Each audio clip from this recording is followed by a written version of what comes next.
Alright, so let's take a look at this parabola in vertex form. You'll see both forms right here. The one we're going to be concentrating on is y equals a x minus h squared plus k. The h and the k will be the vertex. You'll notice that in the original formula it's minus h, and for the point it's positive h. So you're going to flip that sign. If it's x minus 2, then h is going to be 2. If it's x plus 2, then h is going to be negative 2. X equals h will be the axis of symmetry. Just as you learned before, wherever you find the vertex, the axis of symmetry is x equals the x coordinate. So in this case, it would just be h. If you would like to find the x-intercepts, you just put 0 for y and solve. Just remember to put both the positive and negative version when you take the square root on both sides to get rid of the squared. And in order to get the y-intercept, you're going to put 0 for x and then just simplify it.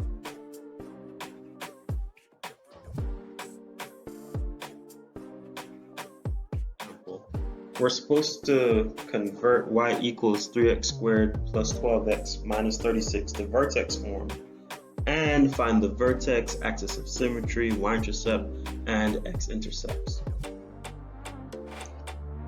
So our first step in converting this to vertex form is you're going to move the constant term to the other side. So what you'll see is I put the y on the right side and I added the 36 to both sides. Next we're going to divide by a. By a I mean 3. So we're going to divide the whole thing by 3 and we get x squared plus 4x equals y plus 36 divided by 3. Now we get to do the magic number part. So we get the magic numbers b over 2 and b over 2 squared, and that allows us to force it into a perfect square.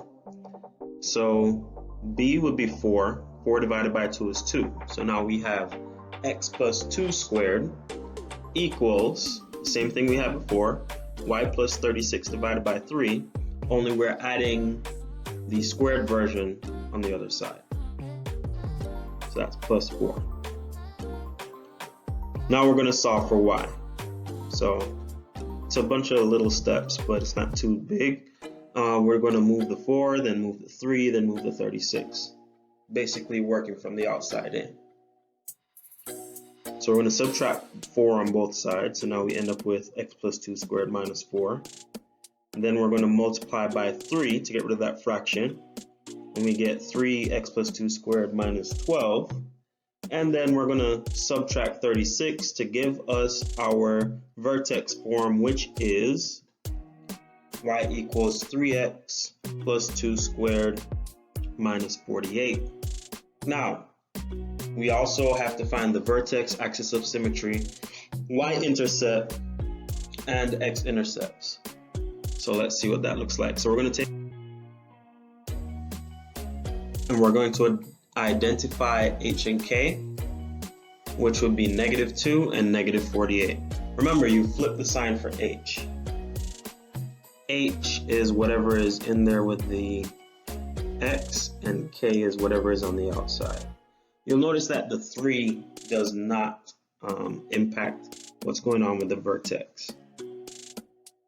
Axis of symmetry is x equals whatever the x value of the vertex is. So it's x equals negative 2. The y-intercept is 0, negative 36. The way you get the y-intercept is you plug in 0 for x. Now if you notice in the original form, if you plug in 0 for x, you just have the negative 36 there. So you don't have to do too much math for that. You can just identify it if you have the original term. Also, if you only had the vertex form, 2 squared would be 4 times 3 is 12 minus 48 will give you the negative 36. X-intercepts, we're going to do them from left to right because that's how, if the order matters, that's how they usually ask you to order it. First thing we're going to do is make y equals 0. So we have the 3x plus 2 squared minus 48 equals 0. no matter what type of function you're doing, when you make y equals 0, you get the x-intercepts. So we're going to add 48 to both sides, then we're going to divide by 3, and then we're going to take square root. Now, when you take the square root, I want you to realize that square root of 16 is 4, but when you take the square root of an equation, you can get the positive and negative version of that number. So now we're going to subtract by 2 to get the answer. And so positive 4, well, let's start with the left one. The left one would be negative. Negative 4 minus 2 will give you negative 6. And positive 4 minus 2 will give you 2. So those give me my two answers, negative 6, 0, and 2, 0. And yes, you'll always put x-intercepts with the y-coordinate being 0. So that's always a given. Just like with the y-intercept, you're going to make the x-coordinate 0. And that's it. That's all I have for this example.